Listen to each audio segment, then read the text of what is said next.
ভারত একটি গণতান্ত্রিক দেশ। তারা বাংলাদেশের বিচার ব্যবস্থার প্রতি সম্মান জানিয়ে জুলাই গণহত্যার প্রধান আসামি শেখ হাসিনাকে ফেরত পাঠাবে বলে আশাবাদ ব্যক্ত করেছেন আন্তর্জাতিক অপরাধ আইন বিশেষজ্ঞ ও আন্তর্জাতিক অপরাধ ট্রাইব্যুনালের চিফ প্রসিকিউটরের বিশেষ পরামর্শক টবি ক্যাডম্যান। বুধবার ট্রাইব্যুনালের চিফ প্রসিকিউটর ও তদন্ত সংস্থার কর্মকর্তাদের সঙ্গে বৈঠক শেষে তিনি সাংবাদিকদের সঙ্গে এই কথা বলেন। এ সময় তিনি এমন আশাবাদ ব্যক্ত করেন, যদি প্রয়োজন হয় আন্তর্জাতিক অপরাধ আদালতের সহযোগিতা নেওয়া যায় কিনা তা বাংলাদেশ সরকার ঠিক করবে।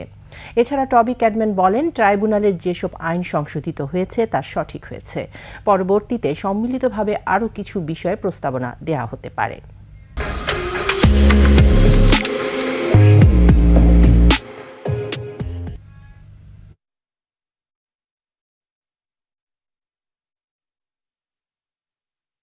এই বিচার প্রক্রিয়া স্বচ্ছভাবে আন্তর্জাতিকভাবে যাতে কোনো রকম প্রশ্নের সম্মুখীন না হয় সেই ব্যাপারে আমরা তার সাহায্য গ্রহণ করছি। Obviously there is an extradition treaty between Bangladesh and India, but we also are aware of what has been stated so far.